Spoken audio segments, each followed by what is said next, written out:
बलराम जी ने उस वृक्ष के सैकड़ों टुकड़े कर दिए। इसके बाद त्रिविध ने बड़े क्रोध से दूसरा वृक्ष चलाया, परंतु भगवान बलराम जी ने उसे भी शतधा छिन्न भिन्न कर दिया।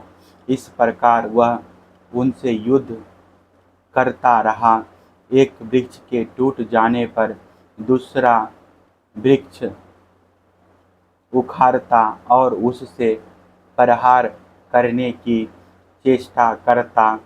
इस तरह सब ओर से वृक्ष उखाड़ कर लड़ते लड़ते उसने सारे वन को ही वृक्षहीन कर दिया। वृक्ष ना रहे तब द्रविड़ का क्रोध और भी बढ़ गया तथा वह बहुत चिढ़कर बलराम जी के ऊपर बड़ी बड़ी चट्टानों की वर्षा करने लगा, परंतु भगवान बलराम जी ने अपने मूसल से उन सभी चट्टानों को खेल खेल में ही चकनाचूर कर दिया। अंत में कपिराज द्रविड़ अपनी तार के समान लंबी बाहों से घुमा बांधकर बलराम जी की ओर झपटा और पास जाकर उसने उनकी छाती पर प्रहार किया। अब यदुवंश शिरोमणि बलराम जी ने हल और मूसल अलग रख दिए तथा क्रुद्ध होकर दोनों हाथों से उसके शत्रुस्थान हसल पर प्रहार किया।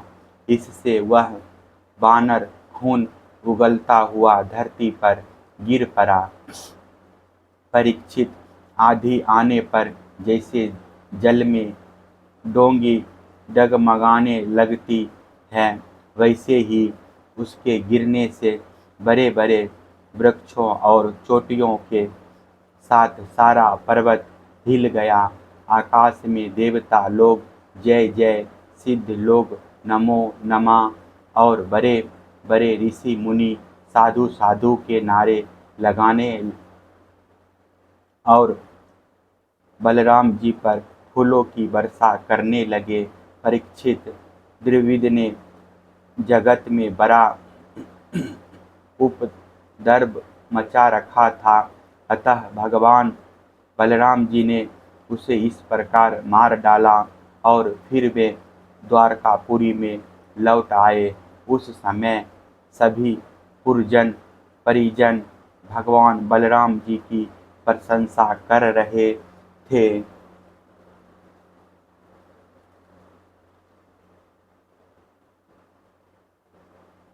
कौरवों पर बलराम जी का कोप और सांब का विवाह।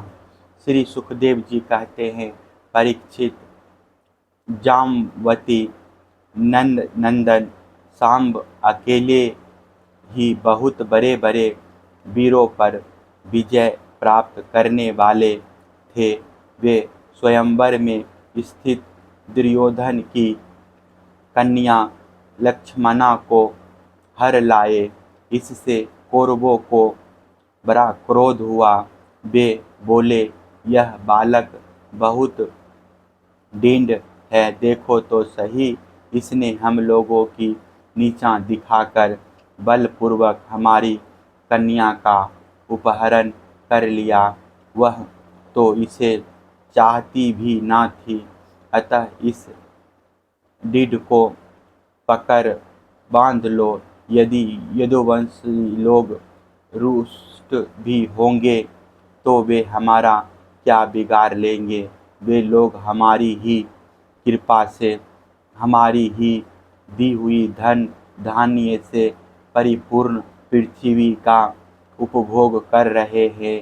यदि वे लोग अपने इस लड़के के बंदी होने का समाचार सुनकर यहाँ आएंगे तो हम लोग उनका सारा घमंड चूर चूर कर देंगे और उन लोगों के मिजाज वैसे ही ठंडे हो जाएंगे जैसे संयमी पुरुष के द्वारा प्राणायाम आदि उपायों से वश में की हुई इंद्रियां, ऐसा विचार करके कर्ण, सल, भीरु, सर्वा, यज्ञ, केतु और दुर्योधन आदि वीरों ने कुरुवंश के बड़े बूढ़ों की अनुमति ली तथा सांब को पकड़ लेने की तैयारी की।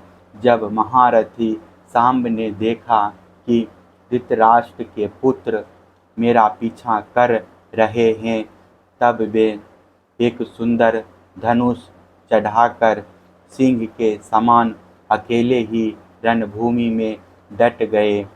इधर कर्ण को मुखिया बनाकर कौरव वीर धनुष चढ़ाए हुए सांब के पास आ पहुँचे और क्रोध में भरकर उनको पकड़ लेने की इच्छा से खड़ा रह इस प्रकार ललकारते हुए बाणों की वर्षा करने लगे। परीक्षित, यदुनंदन सांब अचिंत्य ऐश्वर्यशाली भगवान श्री कृष्ण के पुत्र थे। कौरवों के प्रहार से वे उन पर चिढ़ गए, जैसे सिंह तुच्छ हरिणों को पराक्रम देखकर चिढ़ जाता है। सांब ने अपने सुंदर धनुष का टंकार करके कर्ण आदि 6 वीरों पर, जो अलग अलग 6 रथों पर सवार थे, 6 बाणों से एक साथ अलग अलग प्रहार किया। उनमें से 4 बाण उनके 4 घोड़ों पर, एक उनके सारथियों पर और एक उन महान धनुषधारी रथी वीरों पर छोड़ा। सांब के इस अद्भुत हस्त लाघव को देखकर विपक्षी वीर भी मुक्त कंठ से उनकी प्रशंसा करने लगे। इसके बाद उन 6 वीरों ने एक साथ मिलकर सांब को रथहीन कर दिया। 4 वीरों ने एक बाण से उनके 4 घोड़ों को मारा। एक ने सारथी को और एक ने सांब का धनुष काट डाला। इस प्रकार कौरवों ने युद्ध में बड़ी कठिनाई और कष्ट से सांब को रथहीन करके बांध लिया। इसके बाद वे उन्हें तथा अपनी कन्या लक्ष्मणा को लेकर जय मनाते हुए हस्तिनापुर लौट आए। परीक्षित, नारद जी से यह समाचार सुनकर यदुवंशियों को बड़ा क्रोध आया।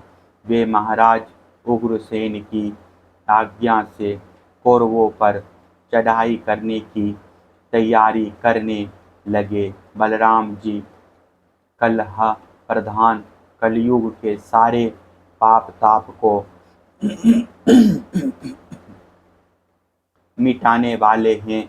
उन्होंने कुरुवंशियों और यदुवंशियों के लड़ाई झगड़े को ठीक न समझा।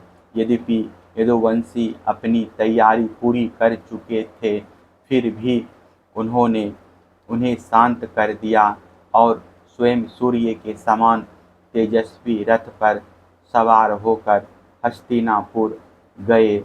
उनके साथ कुछ ब्राह्मण और यदुवंश के बड़े बूढ़े भी गए। उनके बीच में बलराम जी की ऐसी शोभा हो रही थी मानो चंद्रमा ग्रहों से घिरे हुए हो। हस्तिनापुर पहुंचकर बलराम जी नगर के बाहर एक उपवन में ठहर गए और कौरव लोग क्या करना चाहते हैं, इस बात का पता लगाने के लिए उन्होंने उद्धव जी को धृतराष्ट्र के पास भेजा।